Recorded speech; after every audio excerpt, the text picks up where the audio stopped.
Managing your caller ID visibility on an iPhone 16 helps control your privacy when making calls by choosing whether to display or hide your phone number to recipients. Here's how it's done. To begin, swipe up from the bottom of your current display to head over to the home screen. From the home screen, tap on the settings icon. This will launch the Settings app menu. In the Settings menu, scroll down to the bottom section and then tap on Apps. Find and tap on Phone from the list of apps to continue. In the Phone app settings, scroll down to the Call section and then tap on Show My Caller ID. Now, toggle the switch to turn the feature on and make your number visible to recipients. Otherwise, toggle off to hide your number when making calls.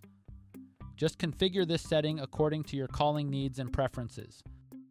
And that's it! Hiding or showing your caller ID on iPhone allows you to maintain privacy or ensure that the recipient knows who is calling, respectively. Please subscribe to this channel if you found this video helpful.